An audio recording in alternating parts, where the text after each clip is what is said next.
Welcome to Film Shapes. Should we do it together? The podcast. You're not afraid of tough guys, are you? Roly, how are you today?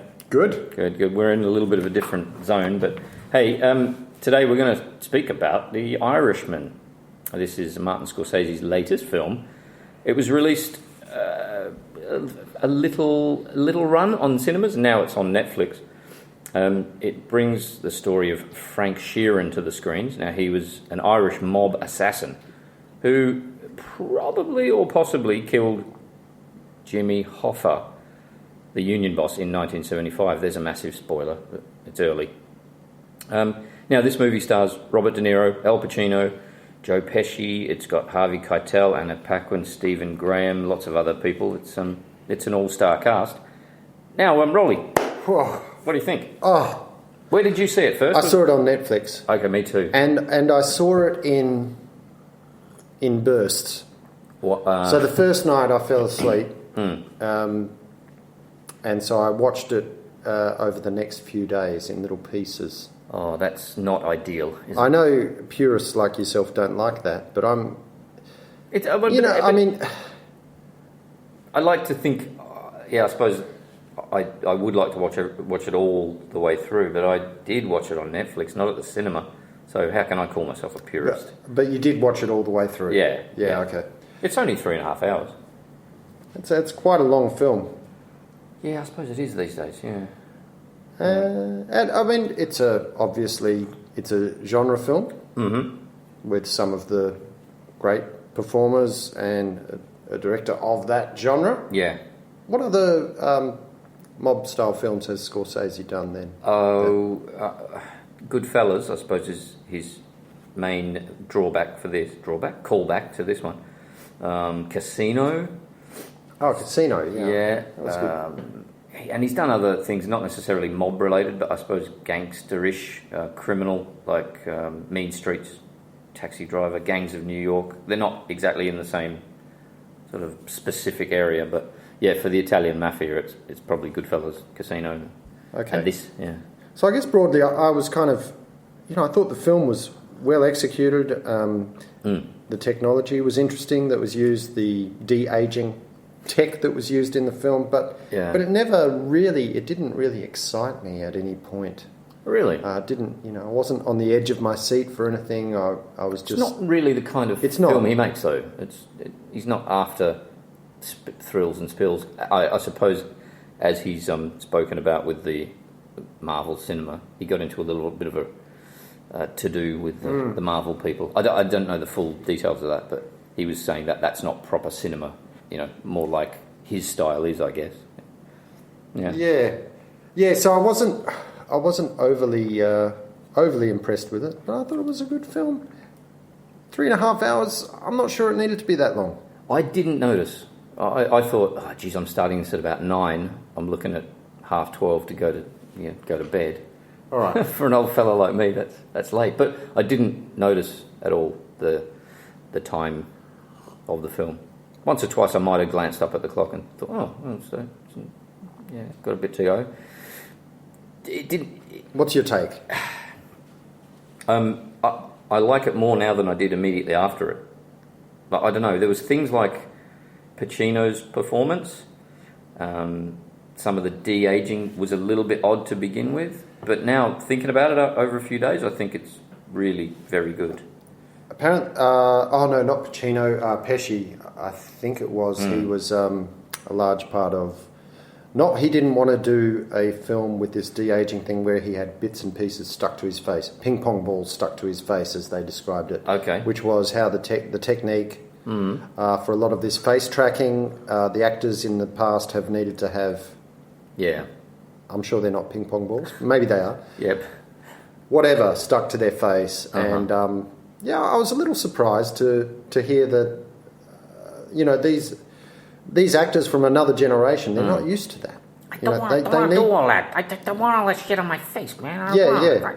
Yeah. So they Scorsese went back to the company. I think it was ILM, Industrial Light and Magic, and said, "Let us know when you can when you can do it invisibly. Oh, really? Okay. And they actually came back and said, yeah, we've got it. Right, okay. So that's what led to the use of that technology. And to be honest, I think that, for me, is the most interesting thing about this film. There's nothing kind of really groundbreaking in the story. I like the fact that it was a true story, that historical... True? Well, the characters are based on... Not only based, but they're named after real characters. But the use of the de-aging was interesting because you still see, for a large part, young De Niro walking kind of like an old man, even when he's younger. Did you notice that? Yeah, he was very hunched. I noticed that. His shoulders were up a lot. So, but that becomes part of his younger character as well. So it's a mistake to look at this film and think of it as that they're trying to recreate the actor that he was then. He's playing a younger person, but as inside the body of an older man with all the experience and other quirks that has. I thought that was just a little bit interesting about it. Negatively interesting or positively? No, just neither way necessarily, but in some ways positive because it makes you rethink what an actor is and what their role is. Yeah, I mean, he's great in this. He's had a few missteps lately doing some ropey comedies and things like that, but this is back to form, I think, for Mr. Bobby. He was fantastic. As opposed to probably... Pesci I thought was really underplaying his role. It's fantastic. Just some of his looks in that film are really excellent. Pacino, on the other hand, was all full of the... He was close to hamming it, I think. Well, I think that the hairstyling didn't help in some ways. It was almost a... It's a wig, I imagine. But there's one scene where he's yelling at his lawyers. Oh, yeah. And he's going crazy. He's got the hands out. Yeah. But his hair looked so stuck on in that scene that I just thought it was a little bit farcical. And they turned it into a farcical scene. Anyway, and it was one of my more favoured scenes from the movie was when De Niro walks out and then he comes, where do you go? You can't call me an asshole. I'm not going to stand there and tell you that. I wasn't talking to you. Yeah, that's good. That was one of my favourites. It's good. It is good to see those guys together, and you soon forget. I guess as soon as they had that phone conversation to meet, I hear you paint houses. The beginning of that was the beginning of their time on screen, I guess, together. But seeing them together, you kind of forget that they haven't done it very often. Like The Godfather Part 2, they weren't in any scenes because De Niro played the father in flashback. They made Heat together. There wasn't very many scenes there, maybe a couple. One in the diner, the famous diner scene, and then a chase later on or something. So they weren't together very much in that. They made a terrible film called Righteous Kill, I think it was, a few years ago. And the less said of that, the better, I guess. So this is really the first film where they've been fully together for a long part of the film, and it's great fun. Good to see these two heavyweights going at each other. But I think De Niro comes out on points decision here, I'd say. He's a little better than Pacino, for me anyway. Yeah, maybe that's if we're ticking all the boxes and all the rest, this is not a bad film on paper. It looks good. Not just on paper. And who am I to talk? The guy that watched it in bits and pieces, saying the experience wasn't quite on your couch what I hoped for, but. But I don't know, it just didn't engage me at the same level. And I found myself kind of agreeing with a little article in the local rag, which I happened to go on. Somewhat agreeing. And it worries me that I agree somewhat with it. Because somehow it made it onto the front page of the Perth Voice. A farmer called Terry Brennan drove 2 hours to see The Irishman at the Backlot Cinema in Perth. He's seen 3 films in his life. Only 3 films. Not cinema viewings. It just says he's seen 3. In 1972, he took his wife to see The French Connection. Yeah.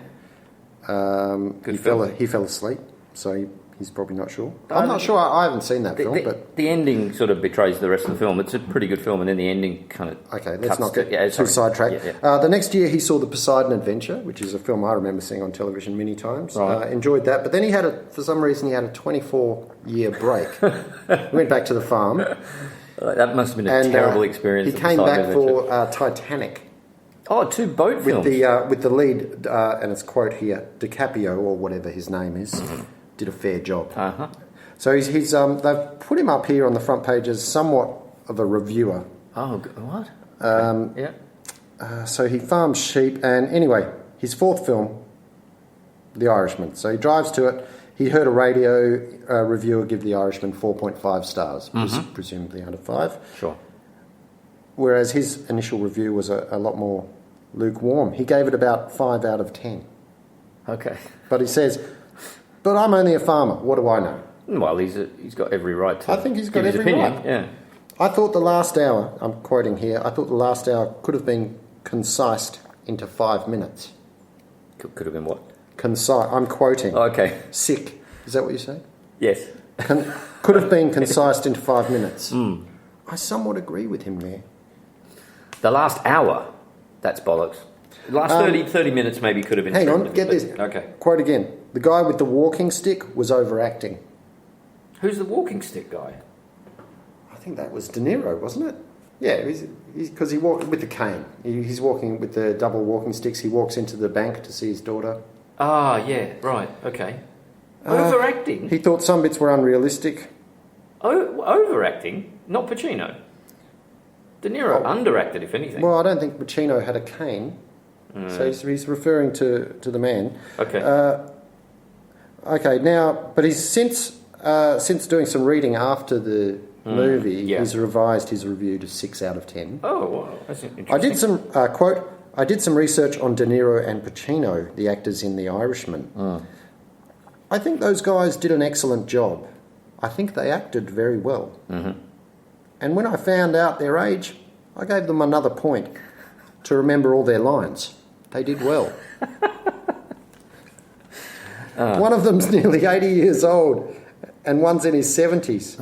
How come they look so young in the movies? Oh my God, I've just realised he didn't notice the age. Well, he hasn't seen many films. Oh, no, sorry. Let me get this right.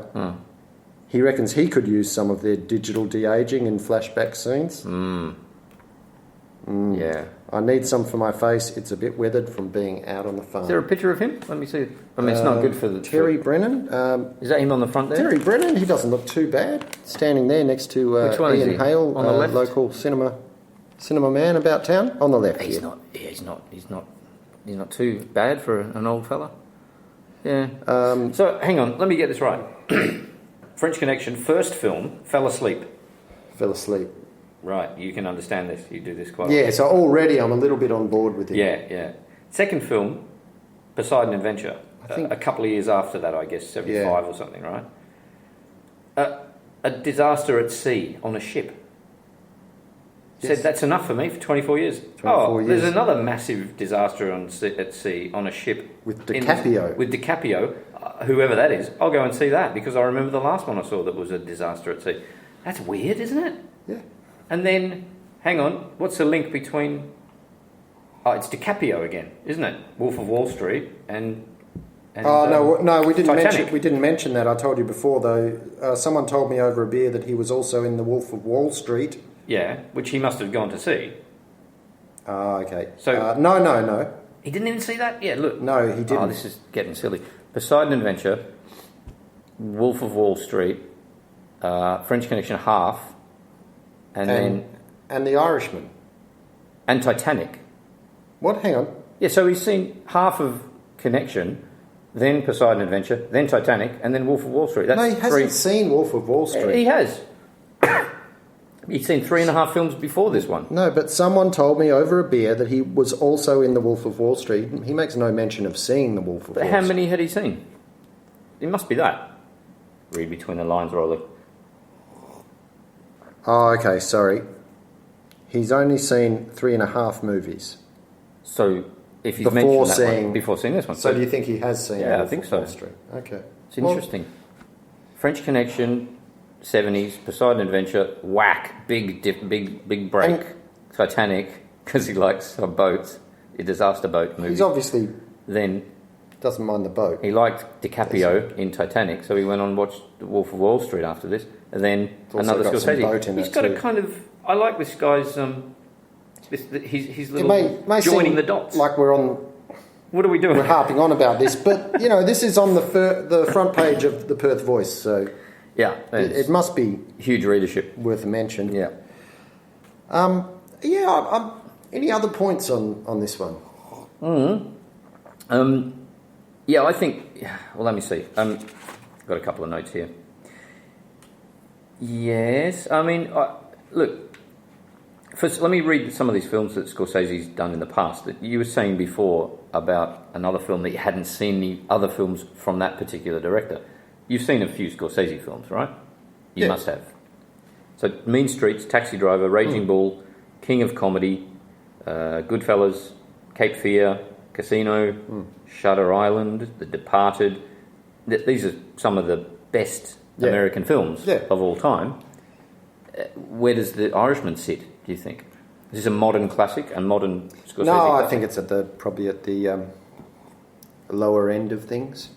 Really? From a relatively. I'd say give this a little while. I reckon because this... I think people are overlooking the film itself because of the whole... First thing, Scorsese coming out against the Marvel films. That's one. That's a bit of... What do we call this? Fucking guff. Just extra crap around the film. Secondly, it's had a short release at cinemas around the world. Now it's on Netflix, and Netflix is seen as a little bit of a troublemaker for the cinema industry. So he's gone... Well, that is interesting as well, that he's chosen to do that. Yeah, but if you take those issues aside and just think this is a film directed by Scorsese with these actors in it, it's at the cinema, go and watch it, I think people will be seeing this without all the interference. I think people will be seeing this as a great film of the last 10 years. Or will they say it's 3.5 hours long, so maybe I'll watch something else, and not as many people are going to see it because of that. 3.5 hours long and is almost a mark of quality in some cases. It used to be anyway. Quantity equals quality? No. It's like epics. It's a kind of gangster epic, I suppose you'd say.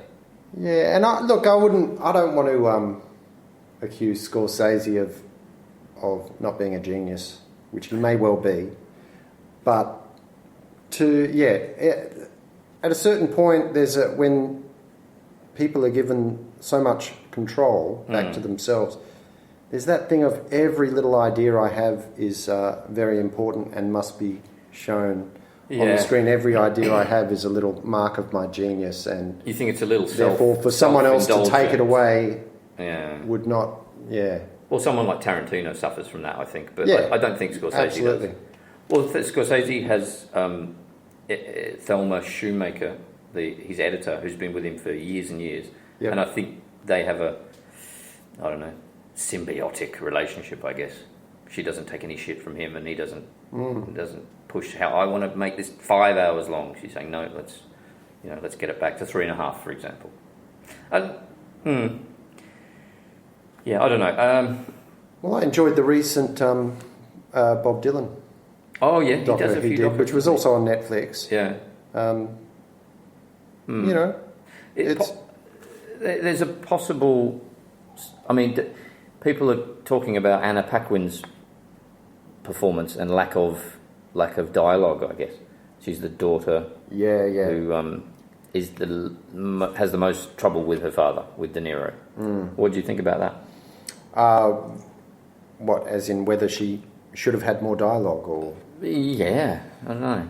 Is there a Does he have a little problem directing women? Or? Well, I think in the context of a film like this, it's very much a man's world. It's a man's world of history, really. So it's not surprising. Yeah, I wouldn't hold that against the film. I think that's kind of not an issue. Buying into some form of currency if you really want to get picky. But yeah, the defence of that portrayal is that her silence is kind of important. That we see her just look, and it's not a coincidence that she doesn't say much. I think, like, she's always quite sort of aggressively staring, if you know what I mean. Oh yeah, without saying anything. Yeah, so maybe absolutely. maybe they did that on purpose. Well, I think they definitely did that Yeah. on purpose. And what do you say? I mean, sometimes silence speaks the loudest of all. Oh, When you're, very you know, nicely put. when your dad's essentially a serial killer. Oh yeah, there's a difference. I mean, I'm not going to defend a hitman, but Oh, we could go into this. Oh no, I think it's what? I think after his well, I don't know how many guns he throws in the river, but after the 6th, 7th, 8th gun, Yeah, is he starting to There's enjoy a- it? yeah, well, there's a certain Did you notice? This is probably just a little wrinkle that I noticed when he shoots people. We could see him shooting about 3 or 4. He's got a very unusual shooting style, very un-Hollywood shooting style. Oh, really? What's that? Sort of runs up, like, I mean, it's visual. I can't explain it too well, but he sort of runs up and does it like, you know what I mean, like hunches his shoulders again and sort of bang, bang, bang, really close, and then Yeah, it's probably more realistic. I guess. realistic Yeah. potentially. It's not the usual, hands together and bam, and it's No, he's in there and out of there. It's Yeah. all about speed. yeah, putting the gun close, etc. Yeah.